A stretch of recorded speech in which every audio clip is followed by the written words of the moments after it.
What's up, everyone? John Rettinger from Techno Buffalo here with a full review for you of the first dual-core LTE device on the market. This is the Droid Bionic for Verizon Wireless. We first saw this guy debuted at CES in early 2011. Finally have its release. I've had it in my hot little data-loving hands for the better part of 3.5 weeks, so I spent a lot of time with it. Let's go ahead, dig in, and see if it's been worth the wait.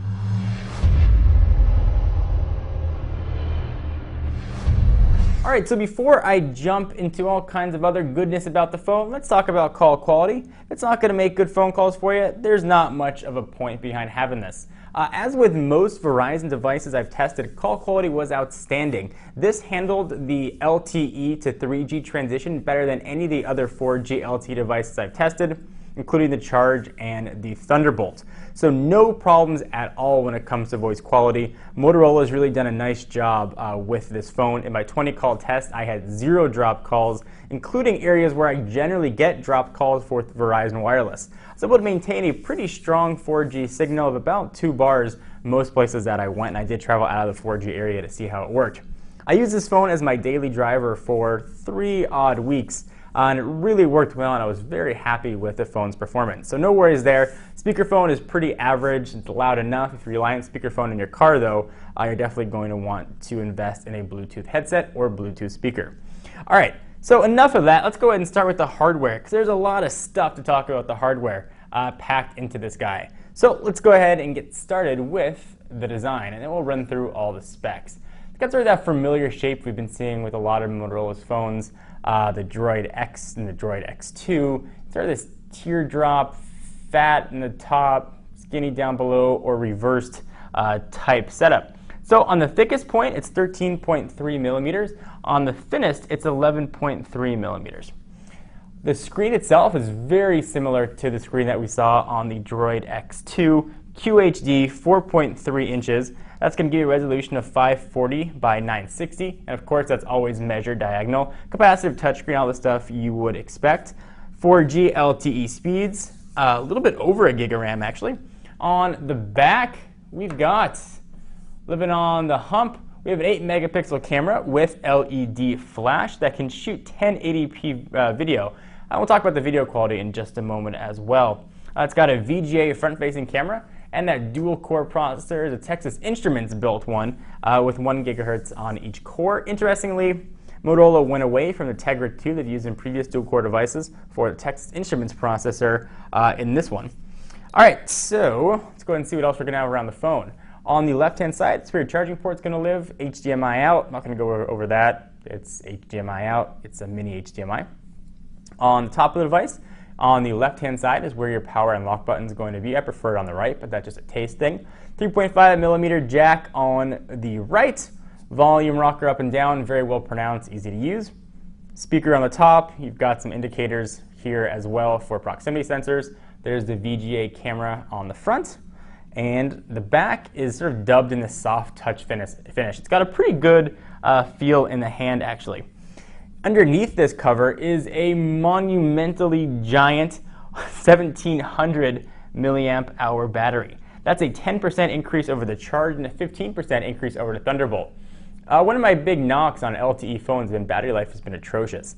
I'm very heavy on my phones when it comes to email. I've got 2 accounts that's searching for messages almost all the time, even when I have push services on here. Maybe about 2 hours of phone calls, some YouTube viewing on here, and a lot of web browsing. And I was able to get through a full day of battery life. Just barely, but I was able to get through a full day. So chances are, if you're less of a power user than me, you're not going to have any trouble getting through a full day with the Droid Bionic. So hats off to Motorola for that one. All right, so let's go ahead and talk about performance. That was really the big thing that I wanted to know about this phone, is how is this sucker going to perform? Well, my quadrant score was 2,140, and that's with the stock ROM here. So that was a pretty decent performance overall, I think.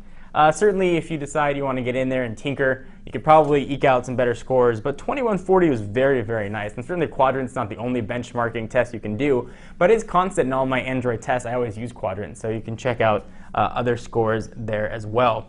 This phone is blazing fast, just very, very, very quick. I'm not connected to any sort of Wi-Fi here, but it's quick from app loads, it's quick for web browsing, it's quick for everything. Pinch to zoom, no lag at all. Even when I'm viewing sites that have flash on, I don't notice any sort of slowdown. This thing is extremely capable and really able to bring in just some tremendous speeds and performance.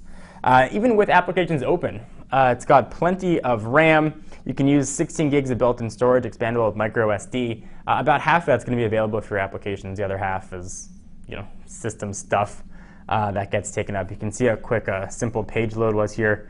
Just very, very, very fast. Let's go ahead and check out some of the applications and see how the speed is on here. Again, even with a lot of apps open, I really had no issue at all opening things. Opened some stuff I've never opened before. How about NFL Mobile, something that wasn't running in the background? Launched pretty quick. We'll agree, and now we are into NFL Mobile. I not once had to manage my memory usage on this phone at all, and that was during 3 weeks of testing. I didn't have to close any applications. This thing just worked smoothly. It was nice to not have to worry about that for a change. So if you forget to close applications, oftentimes some of the bugs that happen with Android phones in general are due to quitting applications. So things that you might be using by third parties that close applications, sometimes they close things that are important to the phone. That can cause glitches, which are really no fault of the operating system or the hardware. They're actually user-based. So no need to worry about that here at all. Go ahead and run back and show you some more speeds here. So talking about some download speeds, I'll go ahead and show you what my speedtest.net speeds were, if I can find it here. Very fast. Go ahead and show you my results. I was pulling down about, you can see here the 2 most recent ones, 4.2 down and 5.57 up was the most recent test. Generally, my speeds were about 3 down and about 3 up, so really quick here. Most impressive, I think, is the up speeds. If you need to use your phone or use the mobile hotspot capabilities to, say, upload a video, you're going to be able to do that. 5 megabits per second up is faster than most average people's home connections. Yours might be crazy faster, but for most people, it's not going to be the case. So this thing really is an absolute speed demon. All right, let's talk a bit about the software here. You're looking at a skinned version of Gingerbread. It's got Moto Blur on it, kind of, but you're not calling it Moto Blur anymore. And because you're not calling it Moto Blur anymore, it's actually a usable version of Moto Blur. So yay for that. Here's some tweaks. If you go ahead and look at applications, you can see right down below, hopefully, it's a horizontal scrolling and it moves as you go. A little bit of a 3D-esque effect. This is not a 3D screen, just sort of emulates 3D on here. You can see what that kind of looks like as you go through. A lot of built-in applications here, certainly some Verizon add-ons, VZ Navigator, VCast videos, all that V stuff. But some of the nice things you're going to get, things like Quick Office. You can go ahead and create and edit all of your Word stuff. Got to go ahead and register. But that's really a nice addition. One of the things I also like too is this most called widget. If you go ahead and pull it down, you get a whole bunch of stuff you can add there, different contacts you want to call. It was just a really nice feature, something that I didn't have to add a whole screen of icons for people that I call. I could just add this and be able to pull it down and save a lot of screen real estate. This might be a personal thing, but I found myself going like this quite a bit, similar to what you do with HTC Sense, or TouchWiz lets you do that. If you go ahead and hit home, you can jump around and see the home screen and see what stuff look like and go to the one you want. But I can't find myself wanting to do that. Didn't work though. So if you're familiar with HTC devices, you're going to want to get used to that a little bit. I wish that the pull down here also had notifications across the top and things that will let me change, turn Wi-Fi off, turn 4G off, and those kind of toggle switches. But alas, it does not. One of the nice things about Android too, if you don't like the way this looks, you can download a brand new launcher and be off to go. Launcher Pro is one of those ones that are really good and very easy to use. So let's take a look at some of the widgets that's going to be available on here as well. So I'll go ahead and open this up. Take a look at widgets.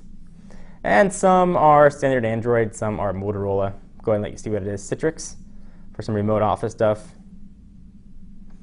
Go through and scroll through all of them and see what they are.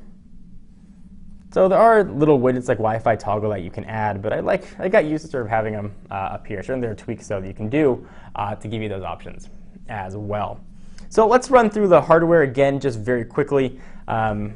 It's pretty nice, thin device, able to fit in my pocket without any sort of worry. The screen here was very decent. If I go ahead and take a look at some colors, Some wallpapers, for example, you can see what the screen looks like, although some always gets lost in translation a little bit when you are wallpapers. There we go. We'll go to wallpapers when you're filming it. I had a little bit of trouble in direct sunlight. Images were tough to see, but that's to be expected. Text was very crisp. Images came across very clear and bright. Blacks were very black. Colors were very colorful. Text, I'll go ahead and jump back to the website here. We'll load an article, iPhone 5 live blog, for example. And this is over just a 4G connection. See, there's a ton of stuff loading. There's Flash content pulling in here. No speed decrease at all. Text was very good, really crisp. I didn't get any sort of pixelation on this device. So if you're looking for one of the fastest, possibly one of the most spec'd phones out there, I'd say this and the Galaxy S2 would be the ones that are definitely top of the list. This is a great phone, and this is one of the Android phones that I can wholeheartedly recommend. It doesn't make any compromises. You don't sacrifice battery life to get the faster data speeds. You're not sacrificing performance to get the size. This phone really has everything and is well worth the dollars that it costs, and certainly sits, at least right now, at the very top of Verizon's lineup. I give this phone a very, very solid 2 thumbs up recommendation, 5 out of 5. This is definitely one of the best phones on the market, one I could certainly use as my daily driver. I mentioned towards the earlier part of the video to talk about the cameras. Camera quality was about average, about what you'd expect from a camera phone. Nothing to write home about. Certainly not going to become, I always make this bad joke, Ansel Adams with your camera phone. But it does work decently, and it will shoot HD video. So if you're out and about and your friends are doing something funny, this will work. But definitely don't leave your standard point and shoot camera at home. Hope you guys enjoyed this full review of the Motorola Droid Bionic. I'm John Rettinger from Techno Buffalo. Be sure to check us out for all of your tech news, and I will see you in the next video. Bye-bye.